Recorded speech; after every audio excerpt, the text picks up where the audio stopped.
So you then go through that, and that's your first couple years. You also dealt with quite a few ankle injuries.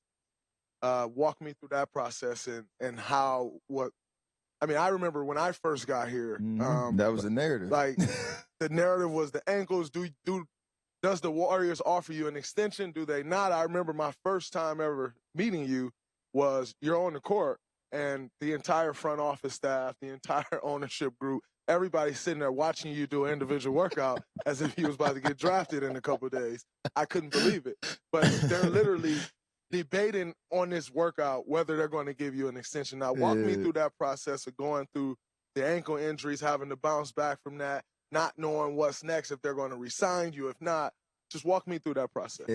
I was never played with injuries my entire basketball career, from middle school, high school, college. Like, I had a pretty clean track record on that front. So even my rookie year, I played 70 or 80 games in my rookie year and played like a lot of minutes, especially the last 3 or 4 months, and never had real nagging injuries, especially my ankles. So when it started to happen my second year, like, it's frustrating because, I mean, obviously you're in pain, you're rehab, you're in and out the lineup, and then it just kept happening. And then it just kept happening. Then it was like, oh, I don't even have to step on nobody's foot or I could just be changing direction on the court and running transition. I joined a flip. So it was scary because I didn't have any control over the situation. It was like, no matter how much I prepared my body for, like, how I knew how to prepare my body at the time, nothing was working. But I also knew, like, I was getting better on the court when I had the opportunity to play, and all I wanted to do was give myself a chance to, like, prove myself, and you have to be available and healthy to be able to do that. So that lasted for 2 years, like, off and on. I had 2 surgeries, extensive rehabs, missed like 30 games during my third year, the lockout year. And to your point, like, your future's kind of hanging in the balance of your health, because you got surgeries on your resume. Nobody like that.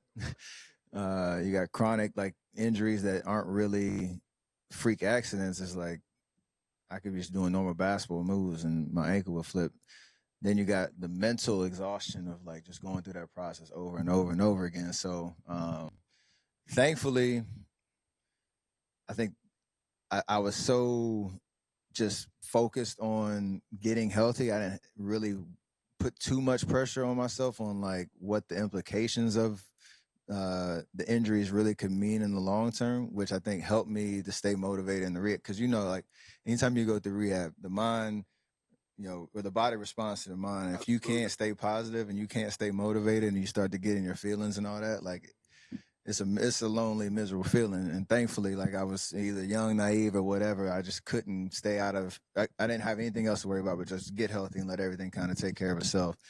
And you know, thankfully, after the second surgery, I started to get a little bit more progress, started to learn about my body a lot more, started to learn what it took to, you know, play at this level and the preparation that you needed to do that. And then signed the most favorable contract in possibly NBA history in terms of everything that it allowed us to do, you know, those next 4 years. So it was a blessing in disguise, if you will, that I'm forever, I guess, grateful and thankful for.